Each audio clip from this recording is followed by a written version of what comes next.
We could put this right in the center if you want. We're live. Does that work? We're doing a little impromptu from the set. The set is surrounded. That's right, Andy Pagani.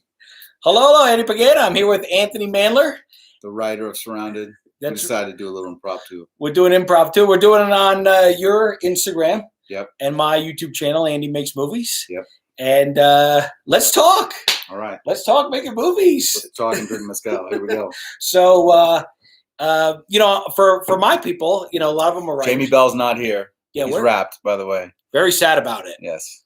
Very sad. Yes, he wrapped last night. It's going to be weird next 2 days not having him around and his energy. It is. It is. Right? We only have 2 days more shooting. And I'm devastated by it. I'm absolutely devastated. I don't want it to. Yeah. It's never fun to end a film. No, it's not. It's not. It's hard. It takes everything from you, and then you're ready to be done. And then then 2 days after it's over, you're like, I really missed that. Yeah. What are you gonna miss the most? I love doing what I do. You get to sit and create a world, get to dream something up, and actually do it. So I miss that. Yeah. I think it's like a writer, who can sit in front of a screen and just craft something. For us, we wake up and we know there's 200 people out there, and we have a truck full of resources and actors, and we can just say, you know what, today I want to do this instead. Yeah. And I think that sort of that ability to create and that ability to sort of manifest is what you miss. Certainly when you lose a lot of jobs. Oh, yeah. As a director, I have a lot of writers on mine. They're going to want to know what about this project or what about a project gets a movie made, like personally and then practically. So what about the project? Oh, I see this, man, I would love to make this movie. And then to actually get it to actually get financing behind it, get people to agree to do it and say, all right, pull the trigger. We're going to get this movie made. I'm going to cut to all these questions because they're already flying in. Eni, I see you. I'll get you in a second. What's up, Jeff? Hi, Jeff. What gets a movie made? It's impossible to actually say, to break that down. I mean, it starts with a great script, right? And then someone has to recognize that there's a great script there. And then, it's how is that presented to actors and that financer and having someone that believes in you. Luckily, we all have Aaron Gilbert in our life. We have someone that believes in me, believes in the script, believes in the vision, believes in, is my partner and backs my company, and it starts there. It starts with someone that could say, hey, you know what, we can actually do this, right? So that's one way to do it. The other way is actors then go to try to find somebody, right? We worked it the other way around, right? We had, a slot and we had sort of like the intention of making a movie this fall. And truthfully, there was another film I was going to make. And when COVID hit, we had to pivot. I'd read Surrounded maybe a year ago. Mm-hmm. And Derek, who works with me, sort of reminded me that that'd be a perfect movie because we're outdoors and we can be away from a city and it makes sense, So luck, there's a lot of luck involved. There's so much luck involved. So much luck involved. Yeah. But Eni just asked a question like, what's the most difficult thing working in COVID? And I've worked in every corner of the world, in every kind of situation, and I've never had to work in a situation like this. Not only is it complicated and scary because you're dealing with a virus that moves so fast, but if somebody in your crew tests positive, portions of your crew shut down. If a big enough portion of your crew shuts down, the show shuts down. We had one push. We're very lucky. We only had one push at the beginning, if you remember, for 2 days. Yeah. We've had 3 positive tests and they've all been isolated. I think we're the only movie in the country that hasn't fully shut down. So I think we've been really lucky. Part of that is because we're an hour and 20 minutes north of Santa Fe in the middle of nowhere. And there's nothing to do, nowhere to go, no one to interact with. We're all sort of just us, basically. And all outside. Yeah, we're all outside and everybody's wearing K95 masks and we're out in the fresh air and all that stuff sort of helps. But I think it's more than just the fear of COVID. I think it gets into this conversation about there's a lot of sort of like finger pointing and a lot of people that are cautious because they have underlying disorders or they have family that are older or it's obviously a deadly disease. But to bring that sort of chaos to a set when sets are already chaotic, it adds a big layer and it's really, really, really tough. I think we've created something really special, but it's been done with a lot of heartache. Yeah, You know, yeah, a it lot of has heartache. been. Yeah, it's been And tough. All my other filmmakers that are out there, I commend you if you're out there working. But making movies is in this time is really tough. You've you know? never yelled at us like Tom Cruise did to his crew. I've been yelled at. What did you say? We're filming at the beginning of COVID, going back in March. Yeah, man. It's. I mean, if anybody The Harder They Fall is out here shooting, which is a Netflix Western as well, and the producer JL is a friend of mine. I think you probably know Lester. They've been shut down 3 times. But they're in Santa Fe, so there are more restaurants, there's more malls, there's more places. We're in the middle of nowhere, and that sort of saved us in a way. But we test 3 days a week, and I'm always really nervous on Tuesday, Thursday, Saturday. Oh, yeah. I'm nervous on the days when we're waiting for results. They come in like at 7 a.m. I'm always waiting for the phone call to say that someone got it. Oh, wow. I've never once thought of that. I never once had that fear. But Meet I guess Andy. that's not my problem. Meet Andy. True. Yeah.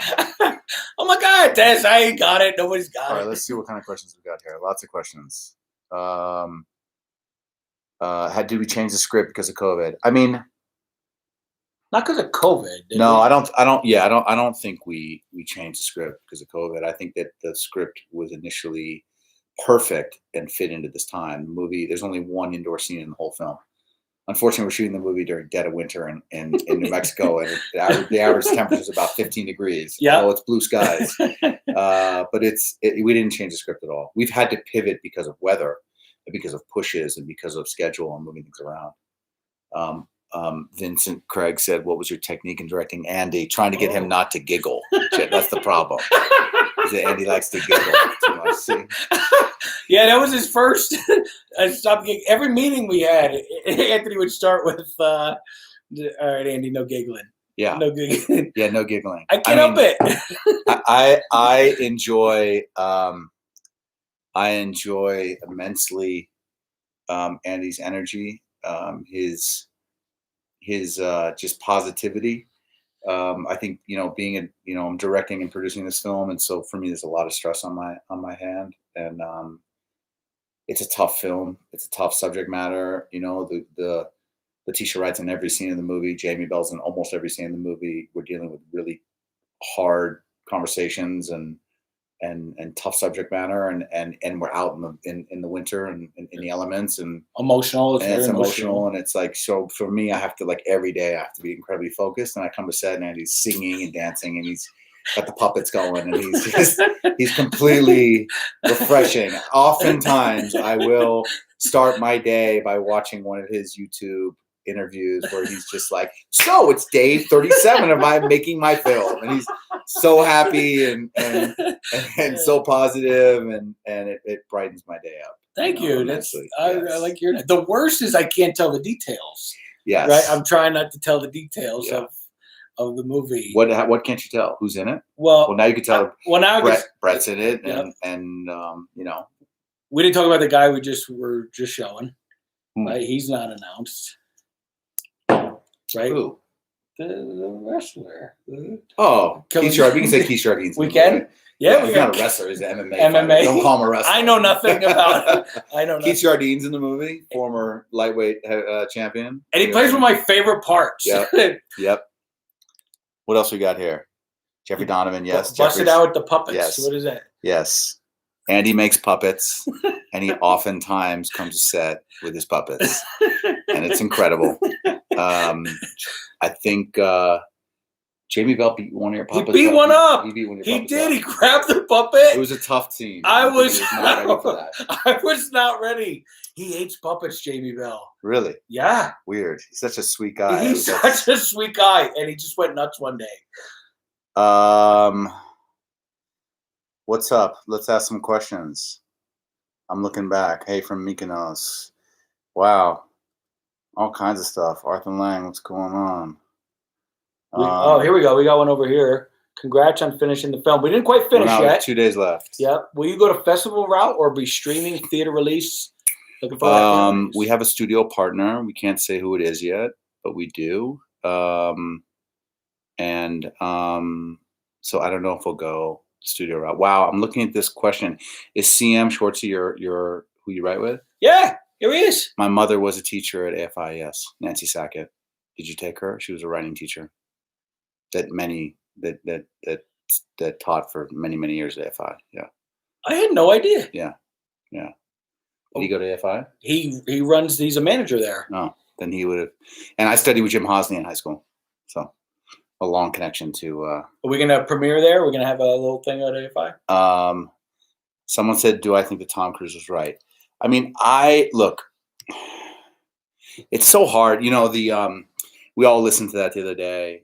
Unless you've been on set during this time, it's really hard to either support or criticize. What you want to do is run a safe set, but the question really is like, what does that mean, right? When you look at the science, like if someone pulls their mask down to drink coffee and puts their mask up again, that doesn't transfer COVID, right? But if Tom Cruise is commenting on the fact that two people are standing within 6 feet of one another for an extended period of time and they're indoors and not wearing their mask properly and they're putting people at risk, then you have to support what he says, because honestly, a movie like that employs thousands of people. And in this day and age, that is literally what it's about. It's about the fact that we have an industry and an artfulness behind it, but we put people to work. Yeah. And we help feed people, and we help send kids to school and keep people's confidence up and all of those things. It's really like, there's the fluff of being a director and a writer and an actor, but the truth is that we employ 220 people every single day, that are craftsmen and tradespeople and craftspeople, and some are really creative and some, do lockup, right. And it's less creative, but right. But they have a job. And I think what the heart of what Tom Cruise was saying was that, hey, let's protect everybody's livelihood here. If that means being uncomfortable, if that means really like following directions, then do it. I know they've had a lot of trouble in that movie. It's been a while. Let's see. Wow, you got a lot of questions here. I know the name. I work and teach there. Nice. All right. Hosny is a god. Yes, he is. A lot of what I know about film is from Jim Hosny and from my mother. Could you speak to the collaborative process? I know it's vague, but I'm curious how you approach the. What's up, DZ Williams? How are you, man? Really well said. They all been safe. Let's see. What's my process when directing actors? Yes, G. Selson. My mom was amazing. What you find with actors is that it's really easy to confuse them, and learning how to be really direct and sometimes say less is a key. Someone gave me some early advice a long time ago, never to say to an actor, well, just say it like this. Because if you're not Clooney directing them or Sidney Pollack or someone that, that is also on both sides of the camera, which I'm not, you want to give people the opportunity to take ownership in what you're doing, and sometimes speaking around the subject or making reference to something else or using an analogy. I definitely can feel when I confuse somebody with what I say, and it happens. And you sort of like have to go like, does that make sense? And I hate when I have to say that, but sometimes you sort of, because, look, we're making a movie in winter. The sun goes up and goes down in 8 hours. So every moment counts. There's, like I said, 200 people around or outside. It's cold. It's snowing. It's going to snow in an hour. It's broad daylight right now, but I can see the clouds coming. And you just want to rush over and say, can you do it like this really quickly? And it happens. You do say that sort of stuff. But I think what you try to do is take a deep breath and not jolt them out of their process, And that's hard. We have very short days. We really have short days. Yeah, really short. I mean, I think that to me, like as a director, a lot of the work is done in casting and in rehearsals. Letitia Wright she's in the pocket. Like I don't really need to say anything to her. Right. She comes to set. She knows her part, her character. She's in that role. I just have to stand back and make sure that I give her the space, and then little directions here and there, little shifts here and there. Yeah. Someone like you, I have to be very heavy-handed. I have to really. Well, you gave me the same direction. Just like heavy-handed, like Andy, don't do this, don't do that, don't do this, don't do that. Yeah. Just do this. Right Bring here. it down. Just Less is more. Bring it down. Less is more. Less is more. That was his directions. But you're, like you're a comedic actor. That's your specialty is comedy. It's like your physical. That's your thing. Right. And I kept trying to add comedy. Take it away. Take it away. Take it away. Yeah, and I could see him going, okay, yeah, I'll cut that. I mean, what's exciting is that tomorrow you have like some huge. Actually, Sunday you have huge scenes. I mean, for the last day of shooting, you literally get to like blast a like double barrel shotgun all day long. It's gonna be awesome. Yeah. You definitely get to go out with a bang on Sunday. I know, and we get to like do some serious stunts. So a big day. I'm gonna tell him how I got the part in the movie. Is I basically wrote me a part, and then kind of asked to audition. Did you catch on before I asked? When it was like I described the character as me. He's written as Andy. His name's Andy. Were you like, what am I supposed to do? You know? Are you gonna have a blooper reel? No, we're not gonna have a blooper reel. No.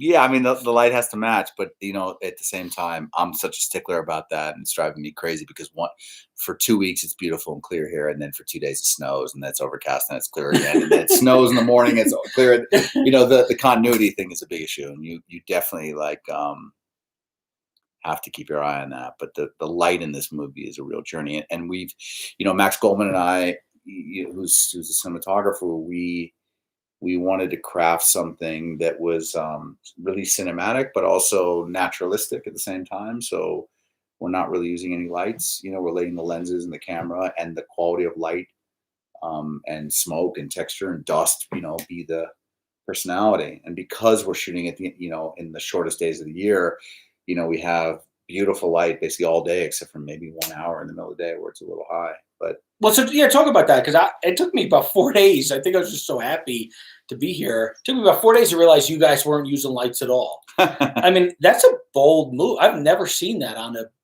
big feature like this. Well, I mean, we have some night scenes where we use lights, and we did have some lights for one of the scenes, but you know, the quality of light out here is really specific. Yeah. And I think that we made some very, very strong choices with the kind of lenses we're using. We're using a mixture of 16 different lenses, not one set. Okay. So it's different lenses from different eras. You know, there's about a 30-year spread between our lenses. Really? Yeah. And we did Old Fast Glass, which is an amazing lens company. You know, did all of our sort of workshopping.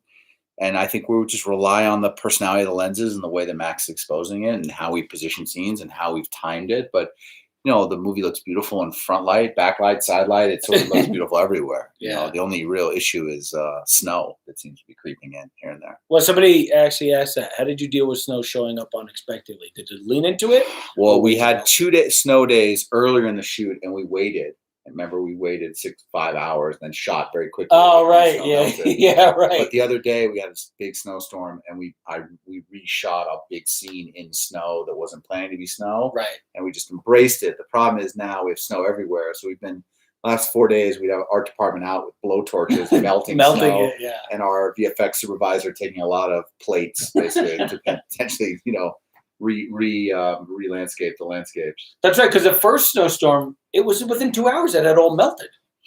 Yeah, I had never seen anything. Yeah, like because the temperature rose above freezing. Right, and it hasn't happened since.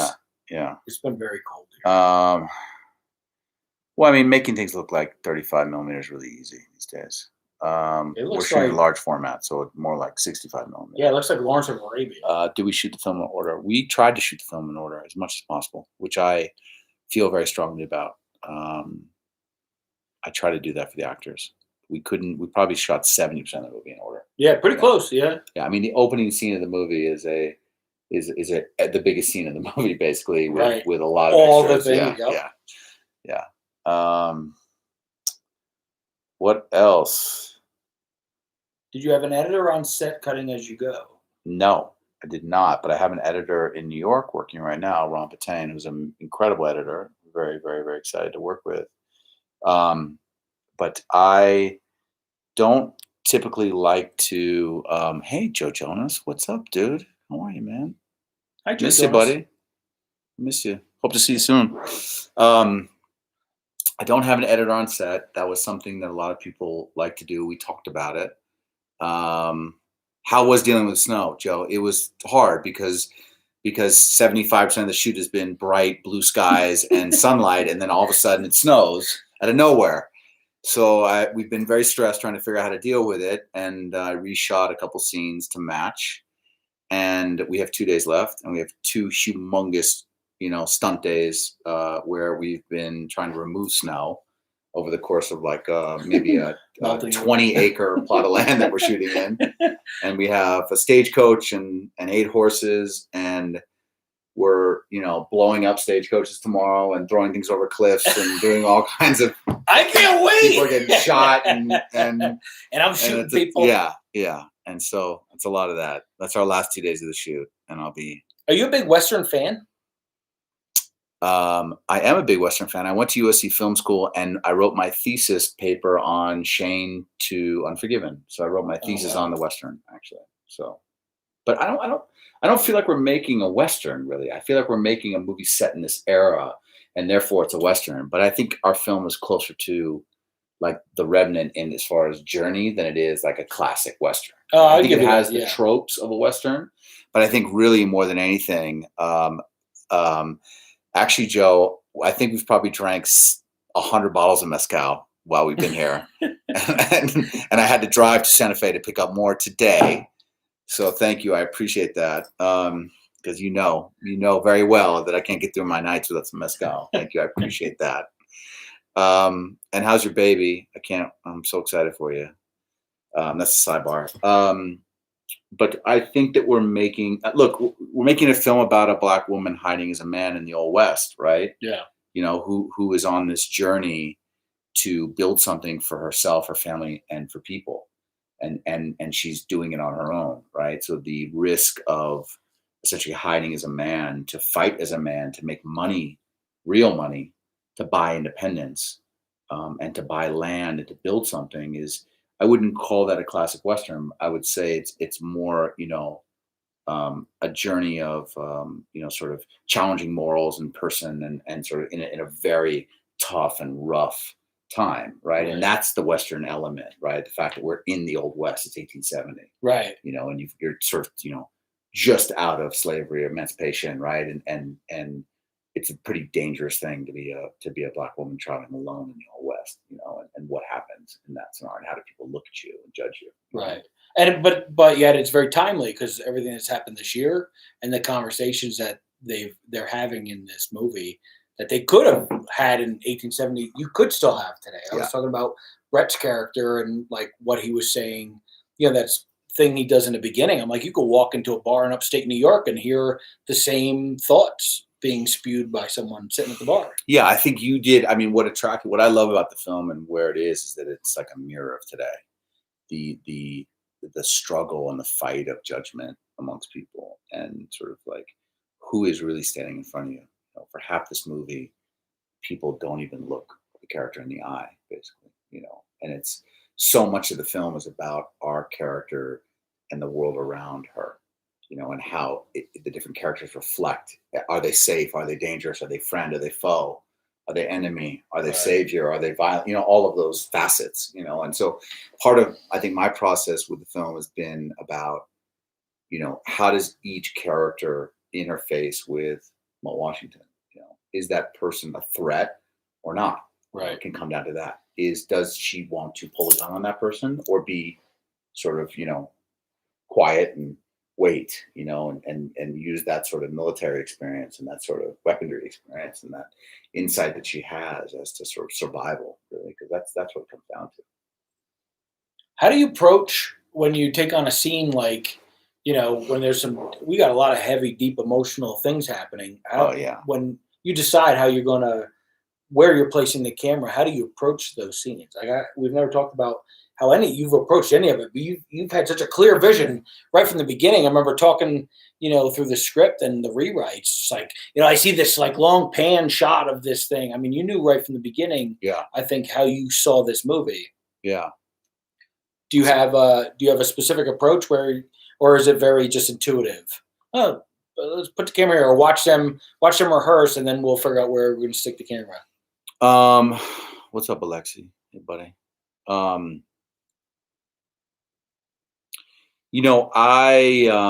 somebody that doesn't particularly like to work from storyboards and shot lists. Yeah, we've had no shot lists, right? No. I mean, but I tend to like look at scenes and days like boxes, and the work I do with the DP, in this case Max, is like, okay, so how do we want to see the scene? Is it backlight, front light, side light? Where do we want to be? What time of day? What's the emotional sort of thing? Does it feel like it wants to be more static, or does it want to be raw and sort of movement? So I think in the course of the film, we've employed a lot of different techniques and tactics. There's scenes in this film. There's 3-minute oneers. There's 15-minute one. We're doing some scenes in 15-minute takes. 15-minute takes. And that's not that we'll use it as 15 minutes, but you're running through that scene. We're moving to the scene. And part of it is COVID, in all honesty. Part of it is the fact that the minute you say cut, 20 people come in, masks have to come on, screens go down, shields go down, there's COVID officers, so in order to keep that chaos away, I've run the scenes longer and sort of gone from masters to 2 shots to overs to close-ups, right? And so the editor's job is to sort of break those down into like traditional blocking, which is all there, but we've just run it long, and it's unusual. There's several people in this crew that have trouble with it, but it's the way to do this film. You're out in the open. We're not in rooms. It's not like we need to block a room a certain way and turn the light around. The light sort of works in every direction, and it makes sense. That's how we're getting through our days, is by sort of like letting things run. And also, honestly, the script you wrote, we had a day where we shot 8 pages. We had a day where we shot 11 pages. Yeah. 11 pages. It's unheard of. It's like soap opera. Yeah, I told you, I walked through. I saw the sides in the morning. I'm like, these guys are awesome. Yeah, but that's what's exciting about it, is that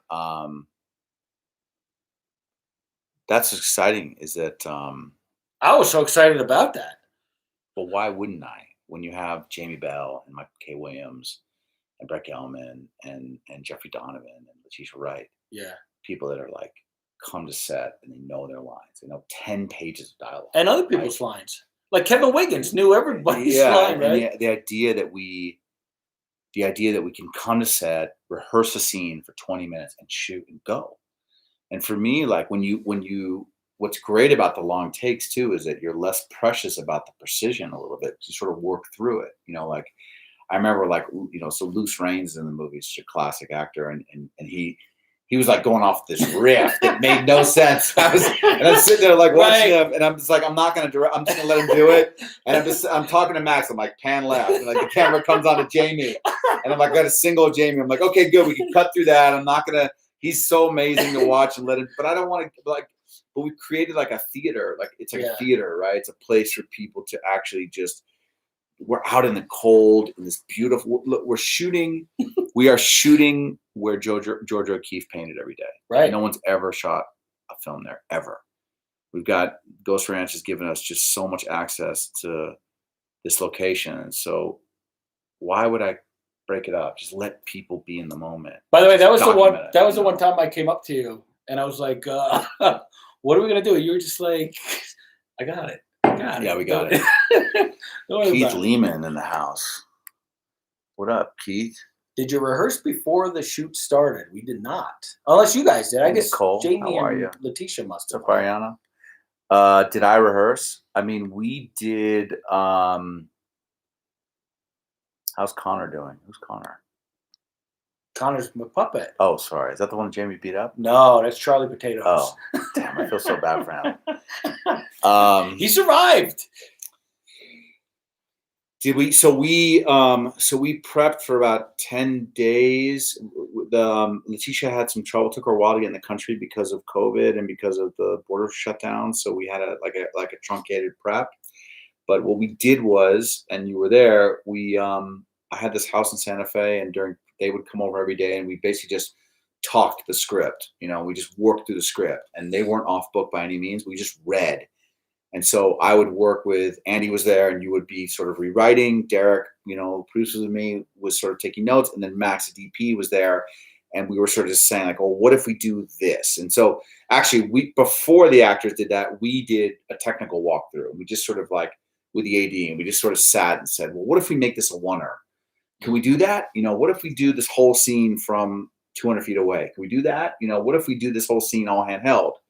You know, we start to build that sort of creative perspective, you know, not knowing if it's right or wrong, just sort of saying like, well, what if we just do it this way? And then you sort of, you know, take all those notes through your script and draw little boards and which I can show you. And then you sort of stand back and say, okay, is this the movie I want to make? And then you do the rehearsals with the actor as the same sort of thing, knowing that you sort of like want to do a oneer in this fight sequence, or I want to do like a single push in on this thing. Right. And you sort of said, okay, does that feel like right? Does that feel right now that I'm seeing it? And then, by the way, when you get to set, something else happens. Right. I mean, you know, we had the opening scene in the movie has 250 feet of dolly track. Yeah, We had no choice. We had no choice. Once we concocted that idea, that was it. We were in it. We were doing it, and it worked. Yeah. But it might not have worked. I mean, you know, Keith Lehman's here has worked with me for 20 years. You know, some shit works, some shit doesn't. It's like you get there and you're like, oh fuck, this doesn't work, and the sun's coming out. You know, now what do I do? Right. You know, what's my safety? What's Right. my, you know, okay, get Chief in there, do a steady cam. You know? Well, because we were there, so I'd get up at 3 o'clock in the morning. We'd get there before the sun rose. Every day of this film has been a pre-sunrise call. It has. I've watched the sun come up. We're on day 24, 23. I've watched the sun come up 20 days out of the 23. Well, I told you, I think like Jamie's been making movies for 26 years or something, right? He's a little kid. And he says to me, he goes, I've never had call times this early. And he wasn't complaining. He was just like kind of mesmerized by how it's like we're capturing this light. Yeah. You know, and dedication. Also, we only had 6-7 hours of sun. How many hours of sunlight did we have? You basically got 7 to 4. You have basically like 8.5 hours. It's tough. So we had to get it. You have to get ready and go. And there's no indoor scenes. Keith wants to know how. Actually, Keith, the first lens up tomorrow morning is the 100 Cinevision. So sorry, bro. We've been putting it to good use. What is it? I don't know what the 100 Cinevision. It's one of the lenses that my friend Keith was trying to bribe me to give back to the rental house so he could use. But we've been putting it to work. Oh, sorry, Keith. Sorry about that. Oh, we're more important. Yeah. Sorry, bro. What else, guys? What else we got here? Give us your honest review of Schwartzy and Classes drinking coffee. Come on, man. Come on, we're talking movies. Yeah, we're talking movies. What else? Yours for shooting? How much ad-libbing? A lot of ad-libbing. Oh, a lot. Yeah, a lot. But what was great is every character kind of embodied their character and ad-libbed in character. I like ad-libbing. I mean, Jamie just come off this Michael B. Jordan movie with a writer who was like would line read him for like A's and 2s, little tiny things. Really. And I think that's ego. I think that actors are really in the pocket. They're going to interpret what you're doing. And to me, that's the magic. I mean, there are some scenes in this film where Letitia just goes. Yeah. And I'm not even looking at the script anymore. Right. I'm just watching her. Yeah.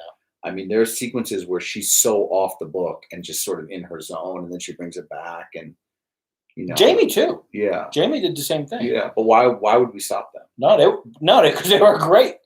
They were great. Actually, Jamie even went back. He would find other older versions of the script and he'd go, I like this line. I'm going to put this back in and rework and jump off it. And he would do these whole things based off little lines. Yeah. Yeah. What's so funny is that I don't want to blow it, but Andy, who wrote the film, who's in the film, is basically in almost every scene of the movie as a corpse, by the way. Ah! You gave it away. I think we did it purposely just so I could have the writer right there. Andy, you mind? What do you think? Oh, yeah, you kids, I can hear everything. Yeah. But also, when I got the part, I started adding more stuff for me to do before I get killed. The AD department actually said that your writer, who's playing Andy, his part is getting bigger by the day, which I thought was funny.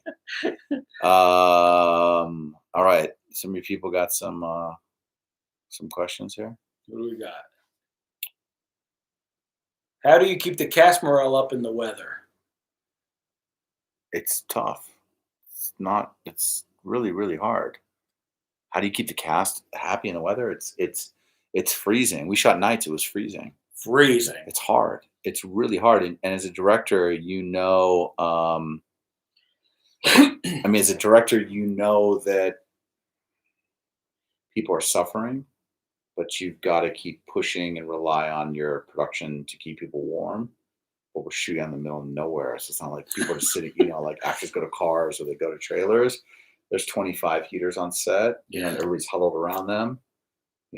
But it's hard. Those nights were really tough. It was tough, and I was wearing 3 layers of underwear and 2 things of socks and nothing. And after a while, just the cold penetrated you. Yeah, we had that little fire. We were lucky we had the fire in the scene because we would all run over, huddle at the fire, and then we would get yelled at by the COVID guys. 6 feet. Yeah. And we're like 6 feet. We're gonna die. Challenging.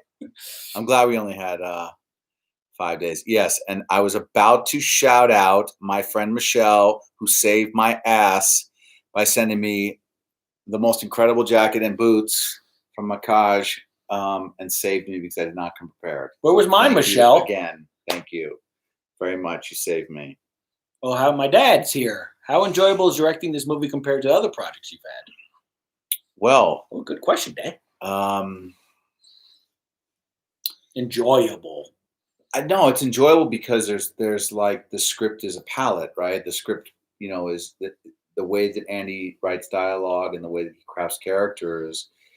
It's very theatrical. It reminds me of Sam Shepard. It's very sort of like theater in a way. And so I think that like when you and I started working on the script, I brought sort of like some cinematic form to what you had written, right? By putting more action in and a little more of these arcs. But the idea that like we have scenes that are 6-8 pages long. I mean, people don't do that anymore. Yeah. I mean, there's so much action in the movie, and there's so much treachery and life and death scenarios, but then there's these runs of dialogue, runs and runs of dialogue, pages and pages of dialogue, and he's like cutting it out. Yeah, I know. It was good though. What else do we got here? What movies influenced us while making this? I mean, we watched a lot of Westerns. We watched Revenant. We watched There Will Be Blood, just to be humbled before we made something. Watched Unforgiven, Fistful of Dollars. What else do we watch? Oh, wow. Watched a ton of stuff. I mean, again, it's nice to watch movies to get ideas, but you also don't want to watch movies to be influenced to a place where you don't want to rip them off. Yeah, you don't want to rip them off. And the movies become their own things. This film's its own thing. I mean, listen. There's about 10 movies in the world being made right now. We're making one of them. It's not easy. I mean, it's been a tough run. I've been fortunate to do a lot in my career and be in a lot of places and a lot of scenarios. I've never been in a scenario like this. Never. Well, who has, Never. Right? Never. Yeah. I mean, I feel very lucky to be making this film. Yeah, I do too. I just we're so blessed. Yeah. This is your second feature. Did you learn the first one that brought you into this one? You want me to grab you some more? Yeah, grab the it's a Tawala. What do you learn? What did you learn on the last one? Well, I mean, I think that when you come from the short form, you're sort of there to stoke the fire all the time, bring that one, that's fine. Okay. You're there to stoke the fire all the time, whether it's with Rihanna or with a Nike commercial. You're constantly trying to like make things live in a very quick, short manner, right? You're looking for a 2-second shot, a 6-second shot. Make a film, like more than anything, you want to stay out of the way. You want to not get in the way of what's going on. I mean, it's interesting because Max Goldman, who's shooting the film, has never made a feature before, and he's such an incredible visualist, and we've worked together since 2006. We did The Killers when we were young together, and we have long collaboration, and we work so well together. But he and I'm always saying to him on the walkie, like, don't move the camera. Don't move the camera. Performance. Don't move the camera. I know it's not perfect. Don't move the camera. Because the instinct is to make the shot better, but if you move the camera, it ruins takes you out of it, right? So it's better to have a shot that's less perfect, but be in the performance of what's happening. And you know, that's always the tough thing when it comes to like, you know, going between commercials and movies or documentaries and movies or TV and movies, is that you know, when you make short form, you feel like you need to stoke the fire. You know, you make a film, you sort of want to stay out of the way. Well, it's interesting because you've said this to me almost every day when I would look at the monitor, see the frame, or see a screen grab, and I'd be like, "This looks amazing." And you're like, "Yeah." But it's not about. It's just an image. It's just an image. What did you say before? You had it's the image. It's not the a picture doesn't make a shot doesn't make a scene doesn't make a film. Right. You know, it's like it's how they all work together. Yeah. And that's what's fucking hard. Is like having your eye on the ball. You know, having your eye on the big picture. So it was really bold. I mean, we had very little prep time. You guys had so little prep time. Not enough. Right. Yeah. Like weeks. Well, we were going to make the movie in Canada, right? Right. Oh, that's right. Right. We were going to make the movie in Kamloops, you know, 3 hours north of Vancouver. And then we sort of pulled the plug on that like in September and quickly pivoted to New Mexico and came out here on October 1st and started prep. Yeah. And, you know, we probably had 5.5 weeks of prep when we needed more like 7, you know. So wardrobe's been pressed, you know, art department's been pressed, makeup's been pressed, you know, it's from every direction. You know, I think our process from director to writer, producer to writer has been, we were going to get there either way. Yeah. You know, Yeah. But it's all the other stuff. There's so many characters in the film that. It was my brother. Anything happened in the script that it was unable to do logistically. For example, original script had rain, but used snow instead. Things like that.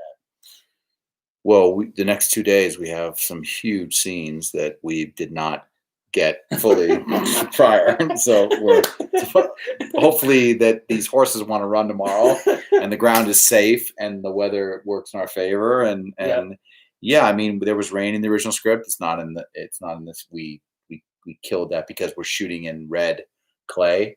Oh, the ground is like, it would have meant disaster. So, but we got snow, which we didn't expect. You know, and it worked. It like worked. What's interesting, I don't know if I guess we could talk about this, but like the color of the movie changes from beginning to end because of that. Yeah. This visual color journey. My sister's here. Russell Barnes is the art director. He's amazing. Yeah, I interviewed him. He's on my channel here. Indie Makes Movies. His beautiful experience, despite the cold and the COVID, y'all collected the chaos. Who is that? I don't know. Who is CM Peach? Oh, that might be Miss Borders. Oh, is it? We are using the Sony Venice. We're shooting Sony Venice, which is an amazing camera. Yeah, what made you pick that?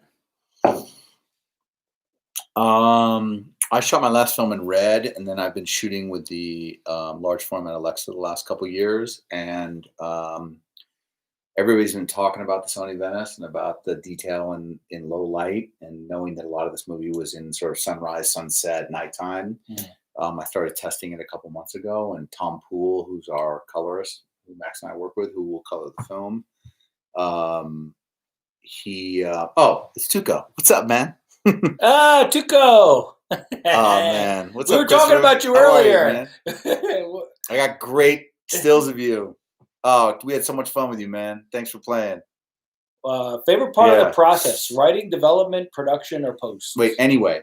About the Sony Venice. It's a really special camera. And I don't particularly like Sony chips. I don't like Sony cameras. I don't like Sony still cameras. But this camera is very special, and the quality in low light is remarkable. And you knew that beforehand. You didn't have to do tests. Well, Max has been shooting the last year, and I did like 3 jobs before this in commercials, knowing that I was thinking about this camera. But I'm very excited we shot it. It's Tony. I'm thankful for you both. It was an honor to work with you both. Oh, hey, Dakota. What's up, man? How you doing? Hey.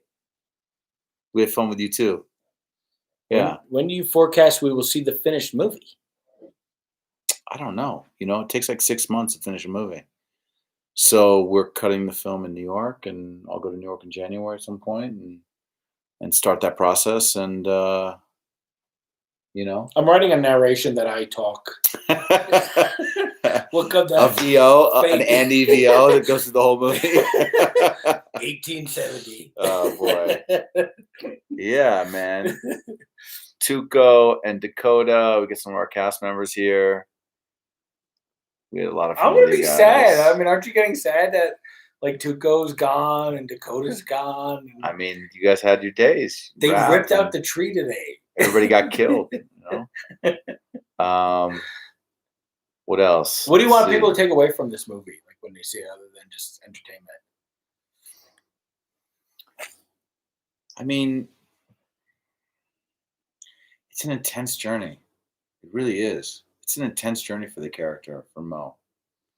I think that dedication to survival, considering who she is and what she is doing for that survival, with the ideology that she can build something for herself, her family, and for her people that would not be given to her, is a really modern concept, unfortunately. Yeah. It's still so relevant to today, and I think that that's the brilliance of what you did, was like, we're unboxing something that like really speaks to where we are in the world still, through the lens of 1870. Right. Which is, Well, then how about that too? Just having the fact that we've had a black female lead in a Western. I mean, I can't think of another one.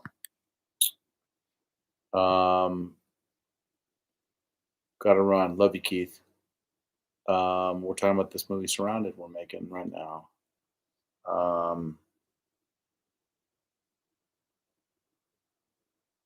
Hello from Reddit. Thanks for joining. Ariana, how involved? How involved am I in the editing room? I mean, so Ron Patain is editing the film. He edited Blue Valentine and Most Violent Year, and he's amazing.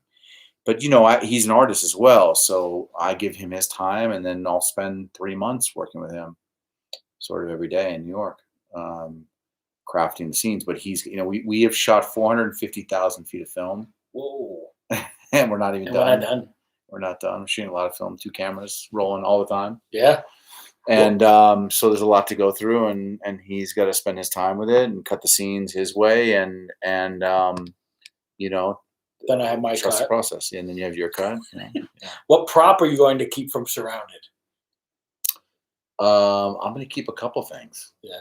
I've got the model tree that Russell made me, that made a box for me, and I'm grabbing a couple things for sure. Oh, yeah? What about you? I heard you talking about keeping the chains or something. So I actually was trying to keep the real tree. I know. $10,000. 30. We built a 30-foot tree. And we're trying to keep it.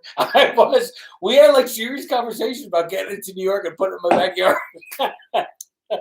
We did not shoot on film. We shot digital, but we shot the equivalent of 450. Come on, Vinny. We're not done yet.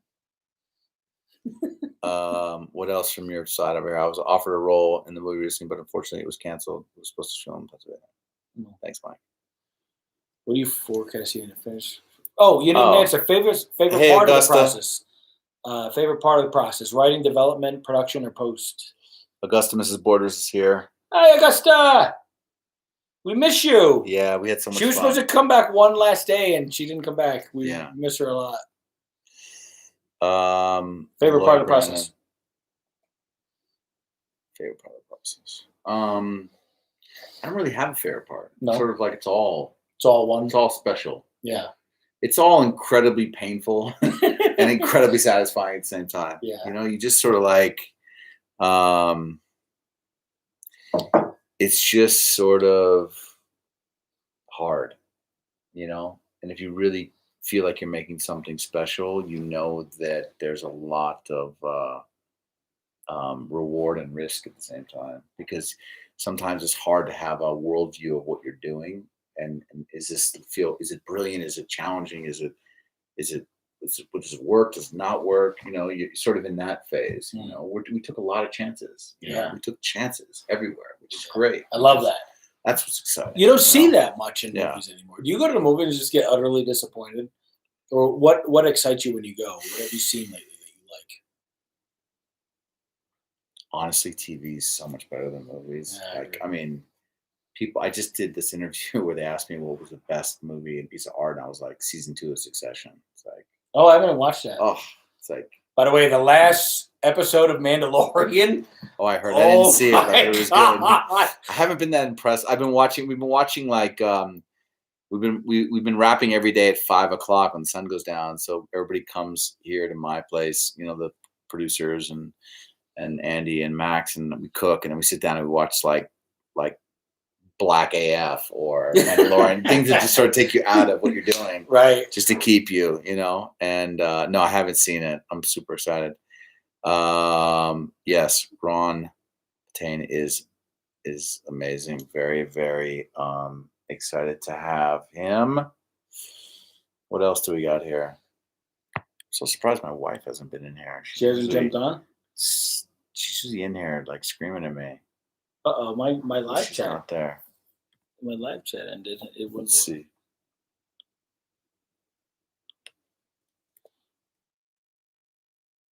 Oh, look, I got cut off on the internet. Unbelievable. What else, guys? We got an early call. It's 9:49. Yeah. Go to bed soon. Yeah. Yes, Augusta, you did amazing.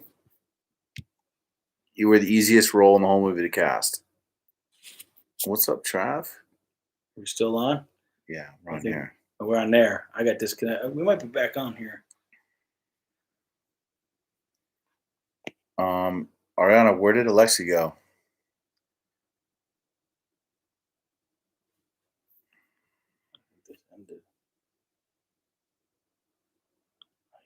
I don't understand what's happening.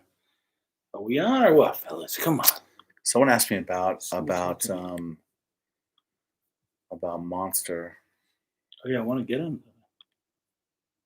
Yeah, Monster is coming out on Netflix very soon. Actually, I can't say when, but soon. Oh, you can't? I think. No. Oh.